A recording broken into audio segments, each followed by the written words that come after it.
We started in the beginning with our Essential Workers Childcare program that a lot of the healthcare providers had asked us to provide because they were having to work 24/7 and had nowhere for their kids to go. This is impacting a lot of single parents. They have to go to work. They don't have another spouse who maybe can work from home and take care of their kids. So this funding helped support that program. We've been offering childcare and other programs for children for 150 years now, and so we're good at what we do. Parents are so grateful, and when we had the funding, they were just so relieved. And I think some of them were at the point of breaking, and when they learned about the Y program, the stress, you could tell the stress was relieved from them. The Essential Workers program, and we looked into it, and it was a godsend. We couldn't even believe it was available to us, and it just took so much stress off our family. It really did. And we got in right away. We've been in since the beginning. It's wonderful. During school, families had a place for their kids to go while they're at work.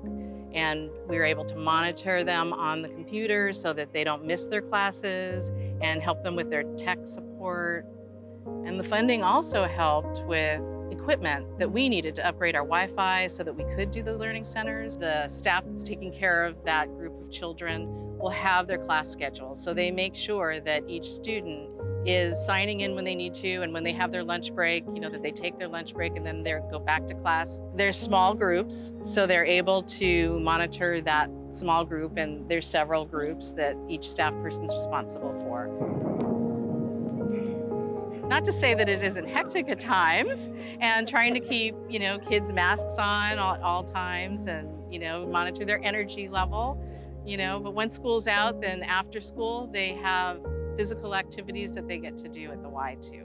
They love the Y, they love the staff, they love coming and spending time with their friends. We felt really comfortable about what the kids were doing and how they were being taken care of and the safety precautions and everything like that. It was hard for us as parents because we weren't home, so we weren't able to be a part of the everyday learning process. But the staff was really good about keeping in touch with us, giving us emails or texts. We could text them back and forth too to know what was going on. It really helped our kids because they're little, so they need support with, figuring out how to do what, jump on this meeting at this time, reminders about paying attention and participation and things like that. So it was really good for them, and they made a lot of friends and really great relationships with the leaders here as well.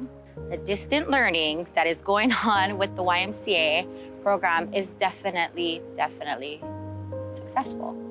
And I feel like it's a good thing that shouldn't stop, that shouldn't go away, that should always be a service that's provided to our kids. I think the best part of it as a family is that because here at the Y, they handle his schooling, his homework, every aspect of his life up until he gets home. When he gets home, he has nothing to do for school. He has nothing else, so we can be a family. We've heard from parents who have had to work from home and trying to manage their kids, especially if they have more than one child doing distance learning, and trying to keep up with their job and doing a Zoom meeting while their child is needing to sign into school. It's been really hard for them. The cost of providing a program during COVID, all the protocols that we have to follow, it's doubled the cost of our programs. The staff to child ratio is lower. We also need to social distance, so we need more space. So we're renting space, the cleaning supplies, the PPE, all of that I know other businesses are also dealing with. But when you're taking care of children, you really want to be safe, and we're following the CDC guidelines. The learning centers were something new for us, and it's something that we can offer in the future. Now we're set up, we have the Wi-Fi ready, we have, the equipment that we need. I think it's enhanced our day camp programs too. As long as this goes on, we'll be able to do it.